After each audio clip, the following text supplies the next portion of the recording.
Let's crack on. Let's crack Two on. Pints is still my Instagram host. Two Pints is still my go-to TV show. I watch every night at bed. It's my all-time favorite. Thanks, Emily. There you go. No one's commenting It's about your funny enough gold that tonight. and no one's giving me any messages like that. Not That's one. quite Not strange. one. And That's weird, isn't it? you know what? I'm okay with that as well. So what was I saying? Oh, so it's mostly About boring. being on set. Yeah, that said, you are also doing what you love doing, and you're being paid to do the thing that you love doing, and you never really thought that you were ever going to be able to do, and it's a dream. Every second is like, I can't believe that this is my job. Every job's like that, but of course some more than others. Two major ones, of course, would be the Royle Family.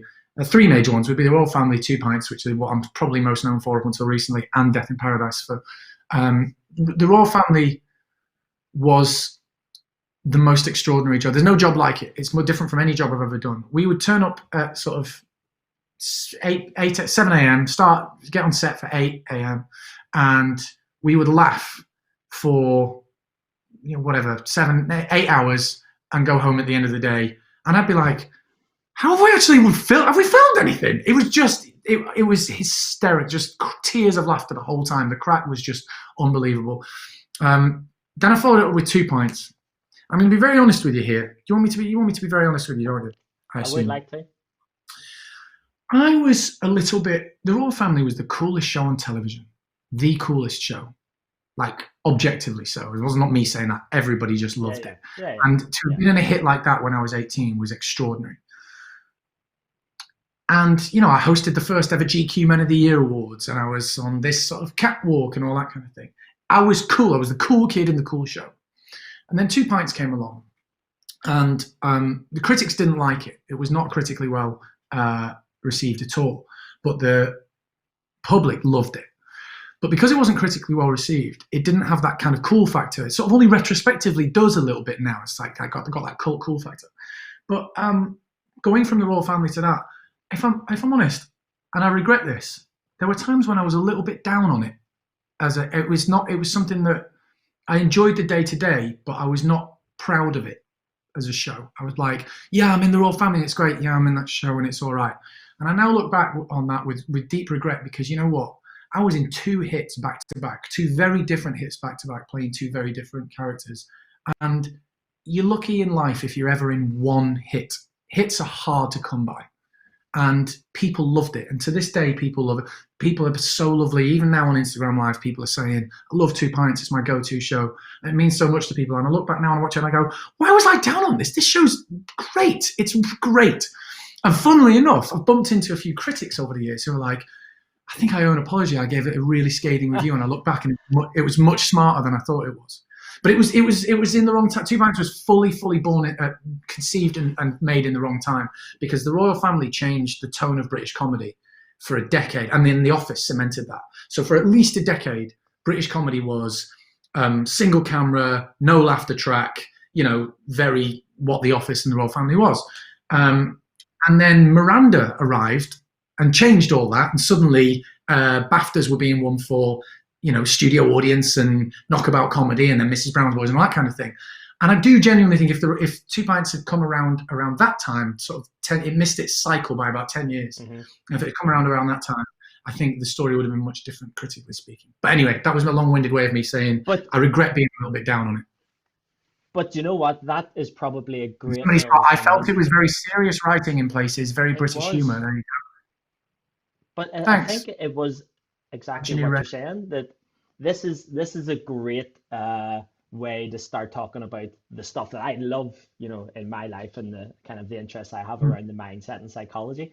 Because I would say, having known you and lived with you for quite a while in your house in London, that you put so much time and effort and blood, sweat and tears into your work, and probably most people don't see that, and I suppose that's just part of the nature of the beast, and doing all the shows, because you've almost bookended Royle Family, Death in Paradise, but that's like 20-year difference with a little bit of 2 Pints in the middle. But there's been so many other things you've done, like West End Theatre, you've done shows, you've done other things, you've written stuff, you've created, and all of that is probably equally as important, even though you're getting more well known for different things. But I suppose the point is, and the question is, it's the lessons from those different highs, lows, and people who are either sitting there, because I'm sure there's going to be loads of people who have tuned in, and even like the figures I can see of people who have tuned in for this interview, and compared to all the other like huge guests we've had on the last 5 days, people want to know, how do you get into acting? How do you get into movies? How do you start writing scripts? How do you get into it? And how do you deal with the success and the failure? And that's probably a better question to ask you. Well, there was about 5 questions in there. Which one do you want me to go for first? Start with the first one of like, how do you deal with it? It's doing really well, and how do you deal with it whenever it's hit the floor? Well, the first thing you said was, how do you get into acting? And that's a very simple and quick answer, because it's almost impossible to answer because it's not straightforward. You have to have a huge slice of luck. That's a fact. You have to have a huge slice of luck. You go to drama school, you put yourself in and around, you find people who, and if you're in an area where there's not like a drama group, I was lucky where I grew up that there was, and she formed an agency and whatever. I didn't go to drama school, but that would be the typical way to do it. But you make content that if there's one thing that we're doing now on Instagram and on YouTube and everything. Again, I used to be pretty disparaging about YouTubers and this, that, and the other, and that was entirely my bad, and I regret that too, because what this has done, what we're doing now on the laptop here and on the phone, it's democratized content. You don't have to write a script, take it to a commissioner and hope that the commissioner's taste is the same as yours. You can make content and put it out, for better or worse, and if people like it, they'll come to it, and if they don't, they won't. And it's as simple as that. So if you want to be a performer in any way, or a writer in any way, my thing is write and perform, make content, perform, find things to do, find things to exercise that muscle. I'm sure you would say, if you want to be a footballer, find ways to practice, find teams to be with, practice in your back, create. Mm-hmm. That's how you get into acting. And then, of course, apply to drama schools as a traditional route and whatever. That's the first question. How have I coped? Better at times, sometimes than others, actually. Better at sometimes than others. I was probably a bit of a dick when I was in my early 20s, looking back. Join the club? Join the club? Yeah, but, we're dicks now, but a different kind of dick now. Yeah, I look back at it, but then again, what 20-year-old guy isn't kind of a dick on some level, of course. And we both were being successful doing the thing that we loved. I was probably a bit of a dick in certain respects, probably a bit arrogant, a bit swaggery. I also happened to be from Manchester, and in 2000, when I was 20, like, if you were from Manchester, you kind of had to be a dick. Those were the rules. You had to kind of walk around going, yeah, all right, yeah, Oasis. Like, those were the rules. And also being in the Royle Family, which was the Manchester show, I was weirdly a part of that Manchester surge, right? So no, Brit cool as well, wasn't it? Exactly. So I coped with it by having a lot of fun, by having a lot of, going out a lot and drinking and trying to chat up girls with varying degrees of success. Modicum of success. You talked about having bookended my career, started with the Royle Family, and I'm now doing Death in Paradise. Maybe we shouldn't use the word bookended, because that implies that I've just died. But I know what you're saying. I would say that there is a reason why it's called Death in Paradise. That maybe you could be the next one. Finish me off.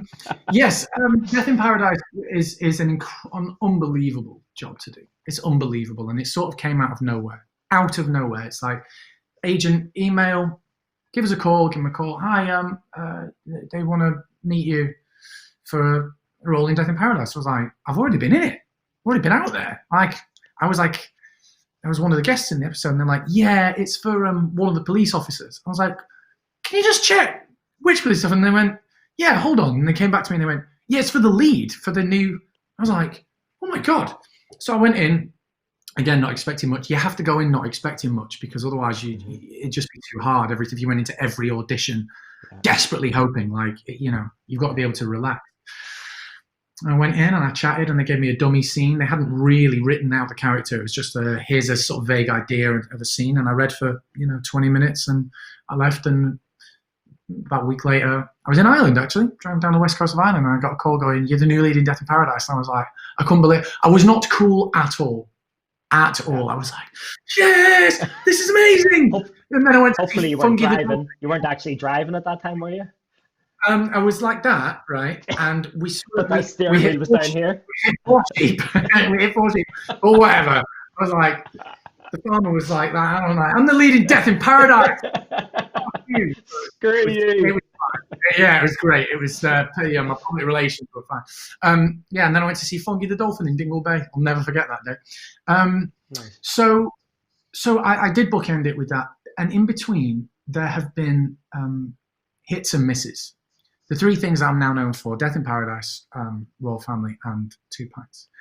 But you'd be surprised. I mean, I'm not saying woe is me, but it's a weird, and I'm going to be interested to throw this back to you and see what it's like in the world of football. There's a weird thing of being an actor. It's a profession that attracts some of the people with the most vulnerable sort of self-esteem because they're desperate for approval all the time. And simultaneous kind of narcissists because they need that approval, right? But it's also the industry that is set up to batter your self-esteem on a daily basis. So it's this very strong. I'm amazed there's not more mental health issues in the world. In fact, there's probably more than we know, and we're probably going to find out more about it. But this isn't a mad confession. So if the Daily Express is listening, they don't have to write this up. But like I didn't spiral into a depression. But like I don't think it would be fair to people who are genuinely suffering from an illness. But I've definitely had like periods where I've flirted with like the top level of depression, just going, what next? What if I'm done? It's a really, really actors fight, even at every level, actors, there's always a thing of going, what if nothing comes along? That's hard, man. That is hard for everyone. I'm very lucky. I'm not saying I've not had a nice life. I've been very lucky and I've had a nice life, and I really hope my career continues. But since we're talking frankly and honestly, yeah, it's not always been easy, and it isn't for anyone, I don't think. I reckon I joked about this with Dara O'Brien. I don't know why I've just name dropped him, but I did. And we were talking about this, and I said that I was like, I reckon this was a few years ago, and I was like, maybe somewhere right now, Johnny Depp is sitting there going, oh, The Lone Ranger didn't do that well. I've only got 2 more of those and I'm finished. Like, maybe you just don't know. Yeah. There's like, there's never this point where you can just exhale, I think. And so I've talked for a long time. So you tell me, is it the same in the world of football? Like, there's always this. I'm sure some guys are like, if you're Zinedine Zidane, you're like, I'm not going to get dropped. But there's always this kind of, is your age going to come into play? I read a fascinating thing, or heard a fascinating Michael Owen interview, a really emotional Michael Owen interview, top of his game, got injured and was never quite the same again. And he talked very frankly about why. Does that resonate with you? I think at every single not being at the top of his game. Clearly, obviously, but it's so true because and I think when you're at the elite level of performance, what you're trying to do is, and you are very self-analytical, so you understand, what possibly adds to this, what creates this. But actually, in terms of football, we're getting torn apart, not just by football writers, but like the coaches, yourself, your teammates, across everything in social media. And the only thing that I would say is that I was probably too overcritical until I came across a friend of mine who now is one of my really closest friends, a guy called Gavin Drake. And what he did was he shared with me this simple model of cognitive behavioral therapy. And without going into a session here, but just to give it within 5 seconds, effectively humans function like this. We think about something that makes us feel a certain way, and then we behave a certain way, and that generally gives us an outcome. So it's really, really simple how humans function.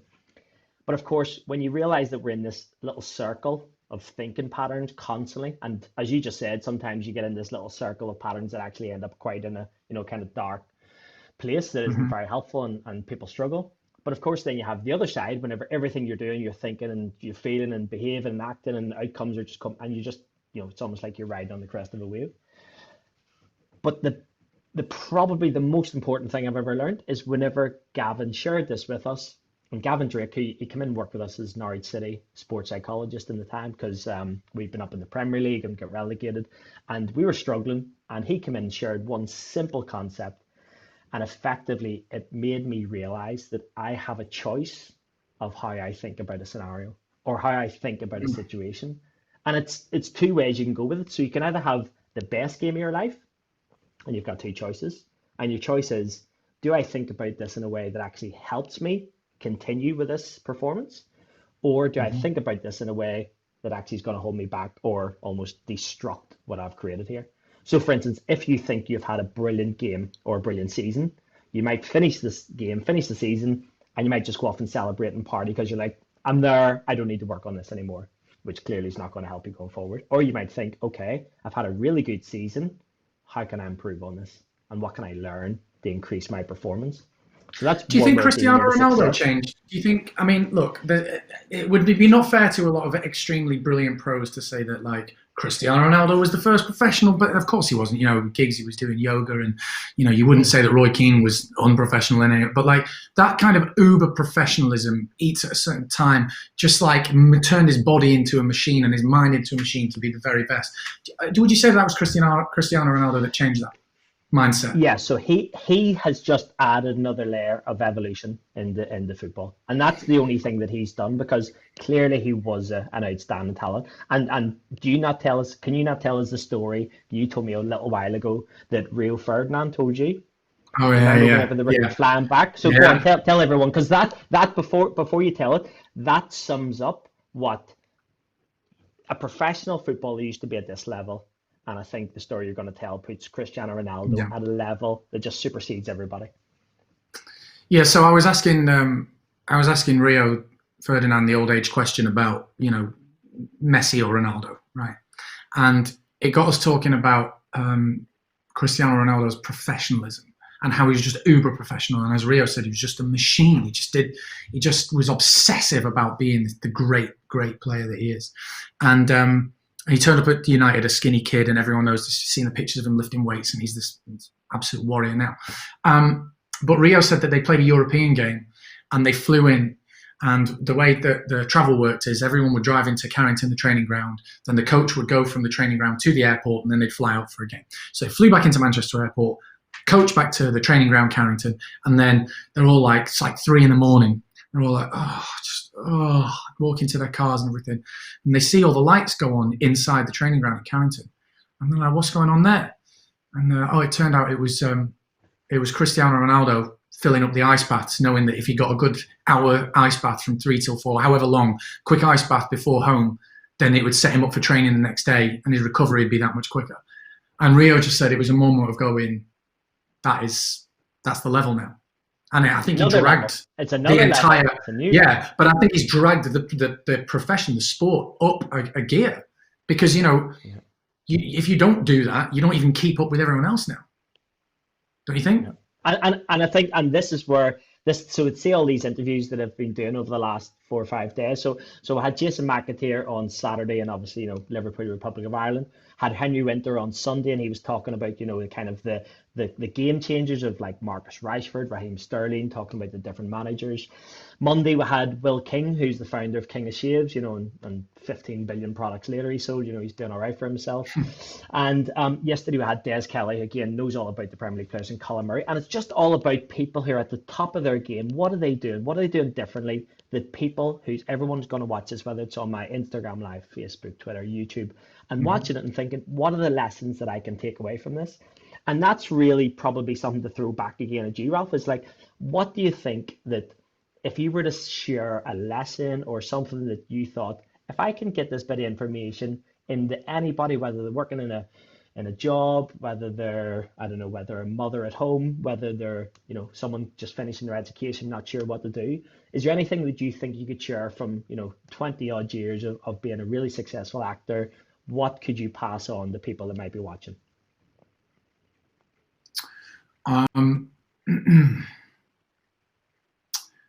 I suppose some people get lucky. Some people get lucky and get to be.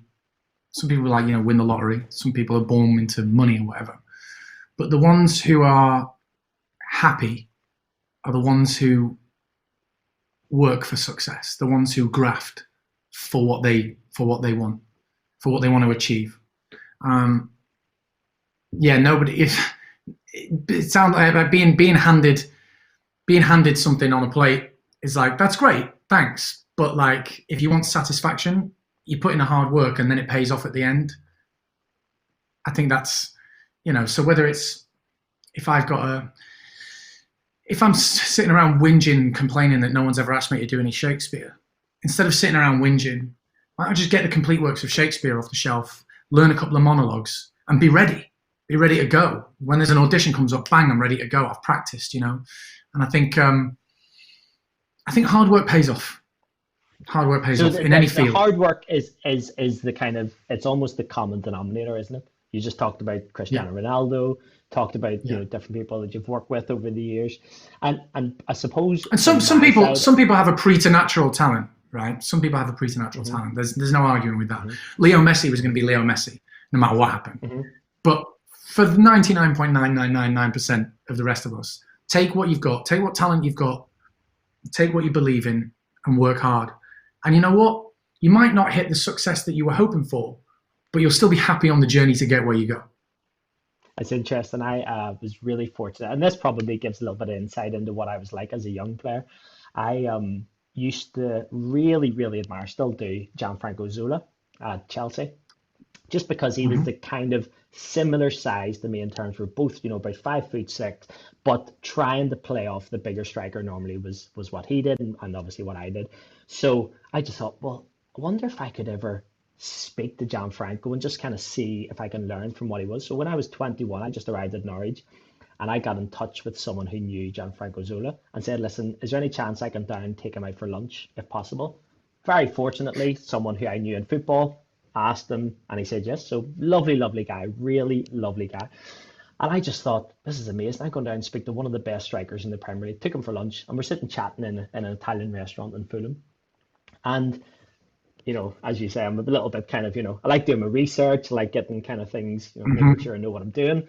And I had my list of questions for him. So I'm like, oh, what about this? How did you do this? What about, everything about his career? And then I said, of course, and you started off at Napoli, and when you were there, obviously Diego was there, Diego Maradona. That must have been incredible what you could learn off him. And I was just thinking, must have been what he was like when he was playing with Maradona. And I was like, so what was it like playing with Diego? Was he always practicing his free kicks because he was phenomenal Was he practicing his finishing? Because when I was a kid at Spurs and watching Teddy Sheringham finish every day after training, you're like, this guy's one of the best strikers in England, best strikers there's ever been, and he practices. And I'm like, so was Diego Maradona like that? Was he always in? And Gianfranco just turned around, his little Italian accent, he just went, no, we didn't really see Diego during the week.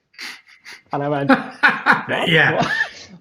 What do you mean? Yeah. What do you mean you didn't see him during the week? And he's like, he didn't really come to training. And I went, what do you mean? He was professional footballer for Napoli and he didn't come to training? He went, no, we didn't see him come to training. He just turned up on a match day, score a hat trick, take the match ball and go home. And win. I know.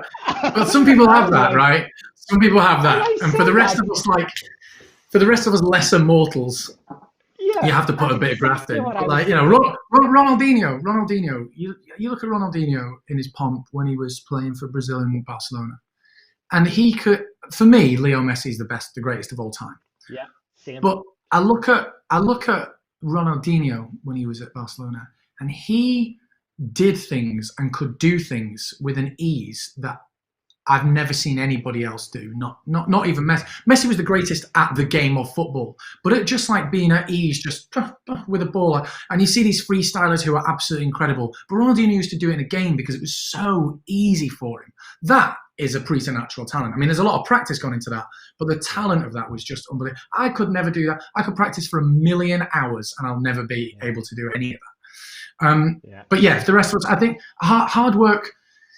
Hard work at something that you enjoy or that matters to you is barely work anyway. And hard work at something that matters to you ultimately makes you doesn't feel like work. It feels like if it's something that you believe in, and whether that's I don't know. Do you know what I've been doing a lot more of while I've been here? Tidying the house. Do you know how much happier I am that I actually bothered tidying? I mopped my floors the other day. I felt great about it. I know that's a weird thing, but it was like, yes, I've achieved something.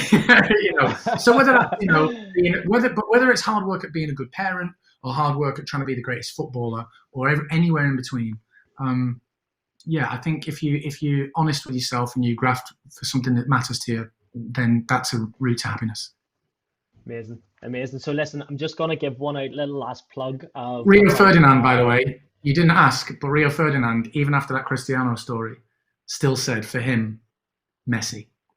Oh, really?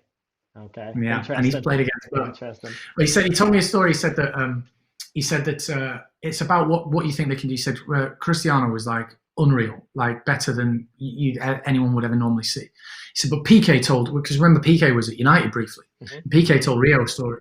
He said that Messi in a training game, like 8-on-8, the first team training against each other, first team squad, and proper linesmen are, this is Barcelona. It's not like a kick around on dog shit park. It was proper. Yeah. So it was basically a game. It's Messi gets fouled, and he's like, he's furious, and the referee's like, play on. Messi's absolutely livid. Oh, Siri's talking to me. Shut up, Siri. Sorry. Get off. So Messi's absolutely livid, and he jogs. He goes to the referee. He goes, that was a foul. And the referee goes, I didn't think so. Messi goes, right. Jogs back to the keeper. Gets his keeper, rolls in the ball, and Messi, just because he's angry, goes on a run. He dribbles it past Busquets, Xavi, Iniesta, Piqué, dribbles it round absolutely everyone, rifles it in the top corner, runs back past the referee and goes, next time you call a foul. It's like, the best thing about that story is not only is he that amazing, but also how did he think that was teaching the referee a lesson anyway? He just humiliated all his teammates in front of the referee. But anyway, Rio's like, I've never known anybody that could do that to their own first team, to their world-class team. But Messi could. Right. So listen. Sorry, what were you going to say? I'm just going to say we're about to end on Instagram Live because we've only got 40 seconds. So Ralf, hold on the line. Let me just get out the plug for the Just Giving page. So if you are able to donate, please go on Just Giving and type in McVeigh Meets and please give whatever you can. Really, really thank you very much for joining us on Instagram. But I'll give you 100 quid before Instagram Live if you get your belly out now. Get your fat belly out on Instagram Live. Look at that. That's decent that's decent for like 42 years. I'm happy. I think I might have another 100 quid to never show me that again. Right. I'm ending on Instagram Live, and we're going to carry on YouTube and Facebook and Twitter. So let's just thanks everybody on Instagram. Thank you. Thanks for your messages. It was lovely to hear from you. And so listen, last little bit on Facebook, Twitter, YouTube, etc. So in terms of, we were halfway through the story of just being able to actually talk about how there's a natural flow to get an autograph, isn't it? And because whenever we were going out for an out, there is it's almost like a 3-part stage or 3-stage process. The first stage is whenever someone comes up and they're like, excuse me, are you Ralf Little? Is there any chance I can get an autograph? And you're like, yeah, because, you're really smarmy and really cheesy and smiley. And I'm like, sure, yeah, of course you can. Obviously. Yeah, no problem. So that's the first stage where they come up. The second stage is you actually writing the autograph or taking the photograph. And that's the second stage. And the third stage is just a natural, everybody just kind of like goes their separate ways and everyone's happy. You're happy because you've got your ego stroked. They're happy because they've got their autograph or the photograph. Everyone's happy. And how many times did this happen? We're on nights out or we're doing wherever we happen to be. And someone comes, hi, you're Ralf Little. Can we get an autograph? Yeah, cool. Oh, I'm really nice. I'm really nice. Tell all your friends I'm really nice. So yeah, okay. Got the autograph, got the photograph. And then just at this natural ending of this process, last split second, you turn around and go, do you want oh yeah, I forgot about that. Paul McVeigh, Norwich City. Oh, and they look sorry. at me and they see this little Irish dude standing there and they go, hello. No. Oh mate, like, I did. No, I did crucify you. I did, didn't I? Quite a lot. How many times did you do that? And I'm not joking. Every time someone come up to you, I used to run about 20 yards just to get away.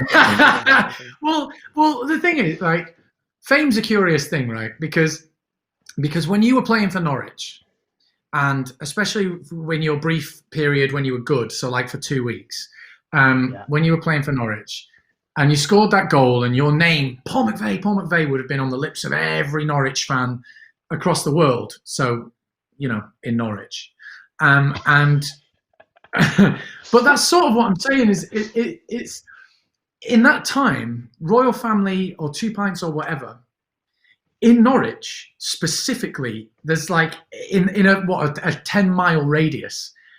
I would have walked in anywhere with you, and people would have elbowed me in the face to get me out of the way to get near you to go, Paul McVeigh, Paul McVeigh.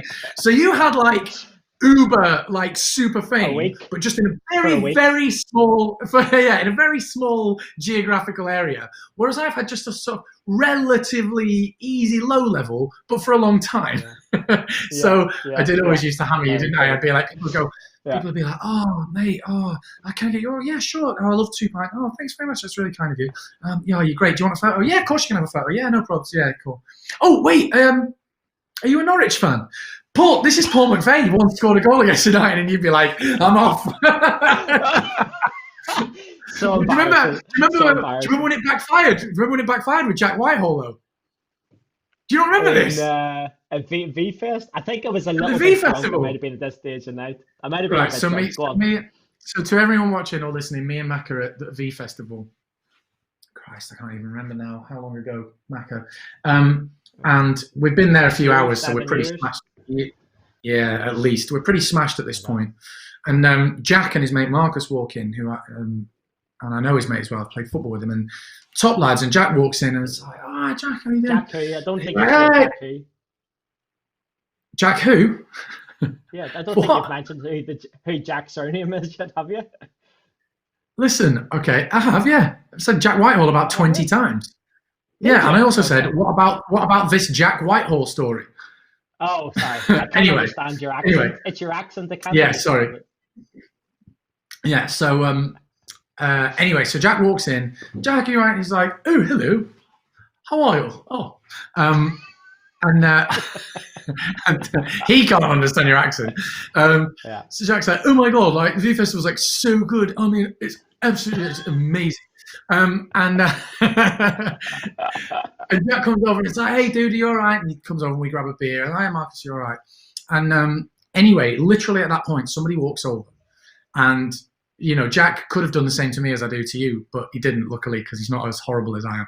But they're like, oh my god, Jack, I love you. Can I have an autograph? And Jack goes, yeah, sure, no problem. He writes an autograph and they take a photo.